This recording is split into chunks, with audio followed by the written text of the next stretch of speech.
Like many YouTubers, my opinions and work are seen publicly by thousands of people. And it goes without saying that it's impossible for everyone in a group that large to agree with everything we say. And since I allow people to comment on my videos, I often receive criticism. This can range from pointing out factual errors to just disagreeing with an opinion I have. It can be helpful and constructive, or completely vitriolic. So the question becomes, what kind of criticism should we take to heart, and what kind is safe to ignore? The first step to fixing a problem is knowing that there is a problem. So we have to define what a problem is. As an opinion writer and YouTuber, my primary goal is to give my opinion and have evidence to back it up. I want to make a solid argument. It's important for me to be factually correct about the things I'm saying. However, that doesn't hold true for every YouTuber or every piece of writing. Let's take a look at a channel like I Hate Everything. Now, IHE certainly talks about his opinions, but he doesn't necessarily need to be factually correct with everything he says. This is because his goal isn't always to have a strong argument. His goal is to be entertaining and humorous, so he may exaggerate some things for comedic effect. So if someone approached him about being incorrect about some tidbit of information, he doesn't necessarily need to take that criticism to heart. It isn't really a problem for him to be objectively wrong about something, even though it's a problem for me to be wrong about something. So as both someone giving criticism and as a content creator receiving criticism, it's important to understand the goals trying to be achieved. One of the biggest problems that people have in general is being resistant to criticism. What I see often among content creators is a sort of moving target mentality. Basically, if anyone criticizes their work, they will say, well, that flaw is intentional, as a way to defend it, even if it's not true. This can be a problem because it both discourages the people trying to give you constructive criticism, as well as not actually fixing any issue with your work. I would say the best way to avoid this mentality of trying to defend every problem with your work is to understand what goals you are trying to achieve beforehand. And I can use my own work as an example of this. Some of my earlier videos, specifically the Fuck It series, were heavily inspired by channels like I Hate Everything. The goal was to be loud and kind of obnoxious in an attempt to be humorous. Now, when I received comments saying I was wrong about something or I was exaggerating something, well, yes, that was the point. Yet I also received comments saying that I wasn't funny or that I was boring. It would have been very easy for me to tell people who said I wasn't funny that I wasn't trying to be funny. To the people who said that I wasn't funny, I could have told them that I was trying to give a serious opinion, and to the people who told me that my opinions were objectively wrong, I could have said I was just trying to be funny. And I see this a lot with various content creators. There is an attitude to say anything at all to protect their work from criticism. And it's a problem. It's a problem because it means that you can't get better at what you do. So once again, it's important to understand your own goals beforehand and be honest with yourself. In my case, I learned that with my Fuck It videos, I wasn't quite achieving my goal. I guess I wasn't over the top enough for people to understand that the videos weren't to be taken very seriously. And while I got plenty of comments telling me that they were funny, I also got plenty of people telling me that they'd rather see me be more serious and have better research with the things I say. So I changed my format into the videos that you see today, and I believe I'm better off for it. The videos that I make now still do fairly well, and they are enjoyable to make because it's a lot easier for me to do research and find facts about things than it is to write comedy. For some people it might be the opposite, so I'd say just play to your strengths. But while it's important to try to improve yourself and your craft, it doesn't mean that you should always be changing yourself based on the criticism you receive. Once again, it's important to keep your goals in mind. Overall, the goal I have for my channel is to grow, and so what is important for me is to make videos that get people to subscribe. I have a lot of people criticizing me about my more political or controversial topics, saying that I shouldn't do them or that I shouldn't be giving controversial people any attention. But the fact is, those videos do very well and are very good for channel growth. So there is some criticism that I don't take to heart because doing so wouldn't further my goals. But that's not to say growth is the only goal. Some people just want to have fun. We can look at any number of Let's Play channels, for example, that get almost no attention. While it certainly would increase their following to make different kinds of videos, if growth isn't their goal, then they shouldn't change what they do. I could look at a channel and critique it and give advice on what they should do to improve growth, but if that isn't their goal, then they should just ignore me. So it's important to have a balance of taking criticism to improve your craft and further your goals, while at the same time not changing yourself just because you aren't achieving the goals someone else thinks you ought to have. It's very hard to do. It's very hard to be receptive to criticism even when taking it to heart would further your goals.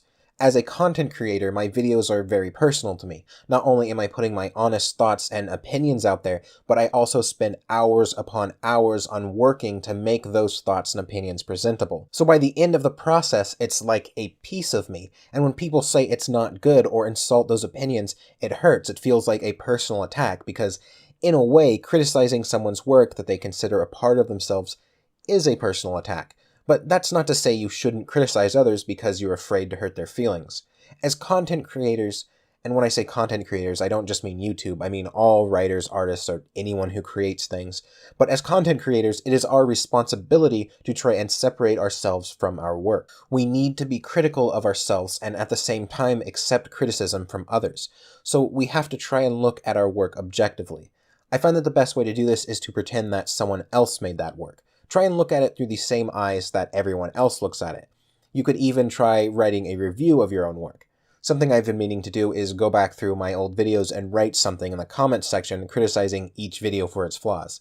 Not only would this help me see what I did wrong, but it would also be kind of funny to get people's reactions to it. People who don't know what I'm doing and just see the creator of the content poking fun at his own work. Now, we've talked about how to take criticism based on your own goals, so let's talk about the kinds of goals other people have when they give criticism. The first, and probably the most memorable, are people who try to give criticism as a way to insult you. I've had people who were perfectly reasonable and polite and even asked if they could give me some constructive criticism, and then when I said yes, they went about it in the most vitriolic, insulting way possible. So, it's kind of funny. I think that trying to work on building a thicker skin is definitely a virtue when you are a content creator. Since receiving criticism can already be a bit of a painful experience, it's possible that people seem insulting when they aren't meaning to be. So it's important to try and discern the goals of the people giving criticism. Are they someone you know as a troll who just tries to get on your nerves? Or are they a friend just trying to be honest with you? If someone you know, who usually has your best interest in mind, is saying things that seem like insults, it's possible that you are being too sensitive about it. So once again, try to look at it from an objective standpoint. Separate yourself from your work and pretend that they are saying those things about someone else and someone else's work. That being said, it's important to surround yourself with a balanced group of people. You don't want too many people who just tell you everything you do is good. I mean, it's nice to hear that sometimes, but if no one has a problem with anything you do, then you'll never improve. You might even start thinking that you can do no wrong, even if you don't quite realize that's what's happening. This can be a problem for really popular content creators because you will have crowds of people who want nothing more than to kiss your ass. It's good to have some people who will challenge you. I find that my best friends are often the people who I get mad at the most, because if we're having arguments about things, it means they challenge me. But at the same time, you don't really want someone who just seems to disagree with everything you do and insults you all the time, because that can be taxing on your self-confidence and motivation.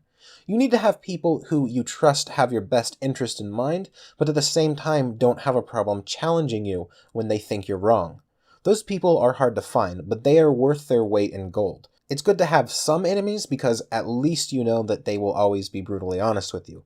Once again, it's all about finding a balance. You want to surround yourself with a diverse group of people. There's a skill that one can develop, and that is differentiating between legitimate criticism and people just disagreeing with your opinion. It's a very thin, blurry line at times. I can't give you some objective standard to judge this by. It's just something you have to develop on your own. Be aware that a lot of people, including content creators, and including me and you, can have a hard time differentiating fact from opinion as well.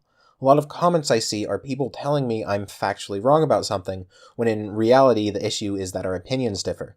A very easy example of this is whenever I make a religious video. There are people who are convinced that God existing is just fact and that there is no disputing it. That's kind of an easy one to say that they're just confused about what an opinion versus a fact is, but it can get very hard. No one knows everything, and there is a lot of disinformation about any subject. So just be aware of where people are coming from when they criticize you. Are the facts they are stating actually opinions, or are they objectively true? So what about criticism to ignore altogether? I would actually say that every piece of criticism, no matter how factually wrong it is or mean it is helpful in some way. You don't have to take it to heart, but you can at least glean some kind of information about it. That being said, there are some types of criticism you can mostly ignore. The most obvious one is YouTube comments. Now, there are some good YouTube commenters. I've seen plenty of comments that have very reasonable, factually backed arguments in them. But for every one of those, I probably get a dozen kill yourself for fag comments, and then there are ones in between. I guess what I'm saying is that it's okay to take YouTube comments with a grain of salt. Just keep in mind that a lot of them are written by young kids who don't know anything about anything. A neat trick you can do is click on the profile picture or go to their channel, and you can discern what kind of person you're dealing with based on the videos they make or other comments they leave on other people's videos. There are a lot of people on YouTube who are just absolute shitheads. It's like they just click on random videos so they can leave mean comments, and they do it to everyone. There are also websites that are dedicated to trolling people. Encyclopedia Dramatica, Kiwi Farms, parts of 4chan. You can pretty much ignore these. It's probably best to. They're populated by people that take some kind of satisfaction in making fun of others. Everything you say or do will be taken out of context and used as ammunition against you, so try to discern the goals of websites like those. Are they legitimately criticizing you, or are they trying to find ways to make fun of you because it makes them feel good? If anything, you can look at it as kind of a positive. If you've been acknowledged by one of these sites, it might actually help your channel growth. I mean, each person from there who watches one of your videos still gives you a view, which helps your videos be seen. There's also, I don't know what to call them, anti-fans, haters. People who watch your every move and never shut up about how much they hate you. It's like they're fans because they watch everything you do, but they're confused about how to express themselves.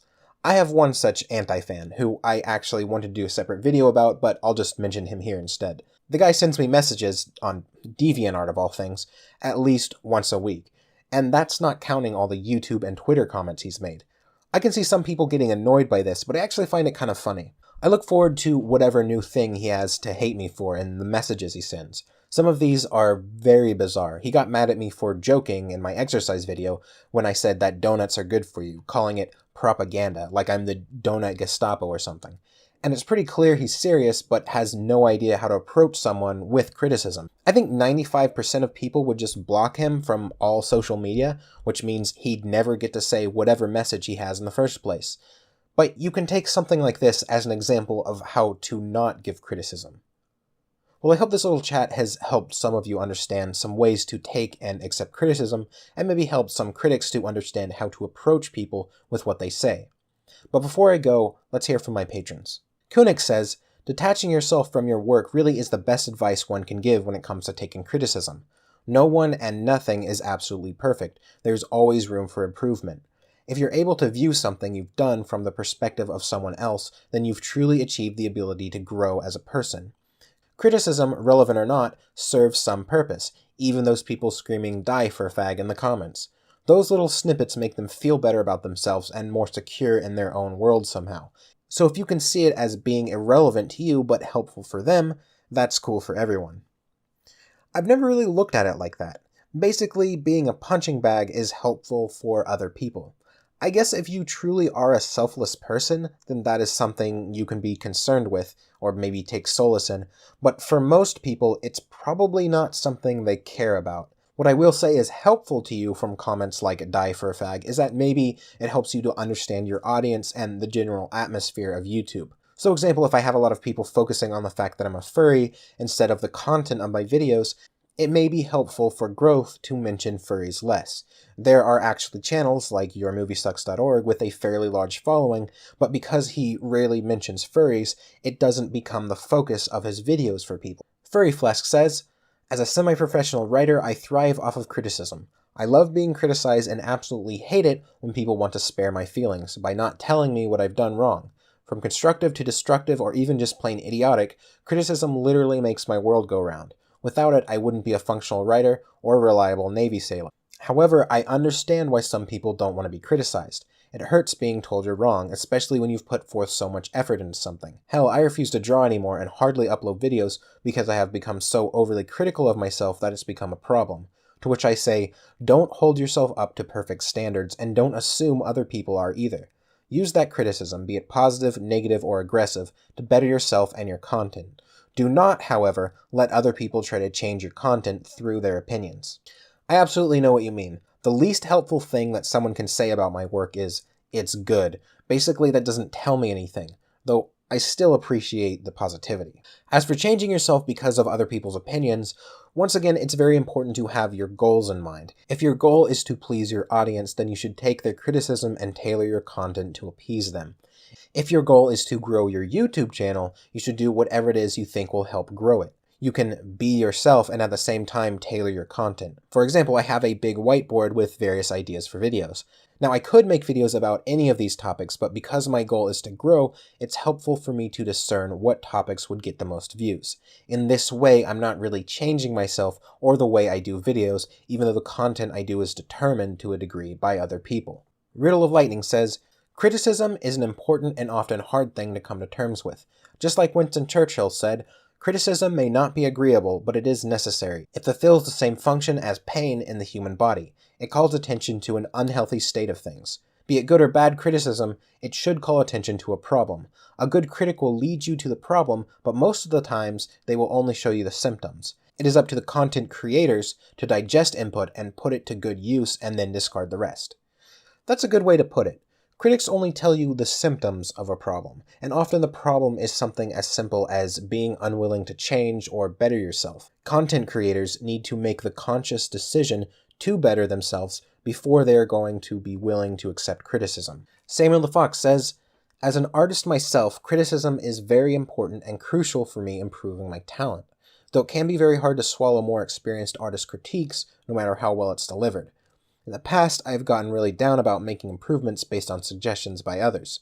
I think it's because I feel like I've tried my hardest with what I know, and I feel like it's still not good enough. What helps me is the constant reminder that it's all for your own benefit, never to hurt you. They want you to succeed and even surpass their level. In the end, criticism is just part of life, and we take it how it goes. Who knows, I might even be the next Adam Wan. P.S. If anyone insults you, you should make fun of them forever. You know, with art specifically, I see a lot of people fall into the trap of rejecting criticism. Any mistake they make is just their style or something similar. Once again, it's important to keep your goals in mind. Is your goal to have your own style, or is it to make art that people enjoy? Those two things can be mutually exclusive. Take Picasso's art, for example. Is there anyone, other than snobby art critics, who thinks that his art is genuinely good? Picasso didn't care that his art style looked like a 10-year-old might draw it. His goal wasn't to please people. However, for a furry artist seeking commissions and to make a living out of it, it's very important that you draw in a way that people enjoy. Among very popular furry artists, there is still a variety of styles, but they all rely on the same basic principles of proper proportions and anatomy, things like that. Well, other than the extremely fetish-driven art that is about improper anatomy. But my point is, you don't see any popular furry artists with Picasso-esque styles. Tech Controller says, and on the 8th day Satan created furries and God wept. Well, thanks Tech. Your input is helpful, as always. Rovaloff says, as a dungeon master of nearly 2 decades and an aspiring writer, criticism is of the utmost importance in all my work. My first 10 years of being a writer got me nowhere because I had zero criticism, and I still struggle today to create anything worthwhile. Take to heart all constructive diagnosis of your work, even if it's negative. I really think that negative constructive criticism is really the only way we learn. For example, if a video game is a 9 out of 10, I always focus on why it isn't a 10 out of 10 instead of praising it for being a 9. Like I said earlier, someone telling me something I do is good is the least helpful thing they can say. Nothing is ever going to be perfect, so there is always something to criticize. At the end of the day, I think it's important to realize that the same criticism can be taken 2 different ways. You can look at it as a way for people to cut you down and allow it to have a negative impact on your self-confidence, or you can look at it from the perspective that people like you and care enough about you to want to help make you better at whatever it is you do. Anyway, I'm Kothorix, and you have a wonderful day. Hey everyone, this is just a reminder that I do gameplay streams on Twitch every weekday at 9 p.m. to 1 a.m. Eastern. If you want to get a hold of me, the best way is through Twitter. DMs are always open. Finally, I want to thank everyone who supports me on Patreon and Twitch. You make all of this possible.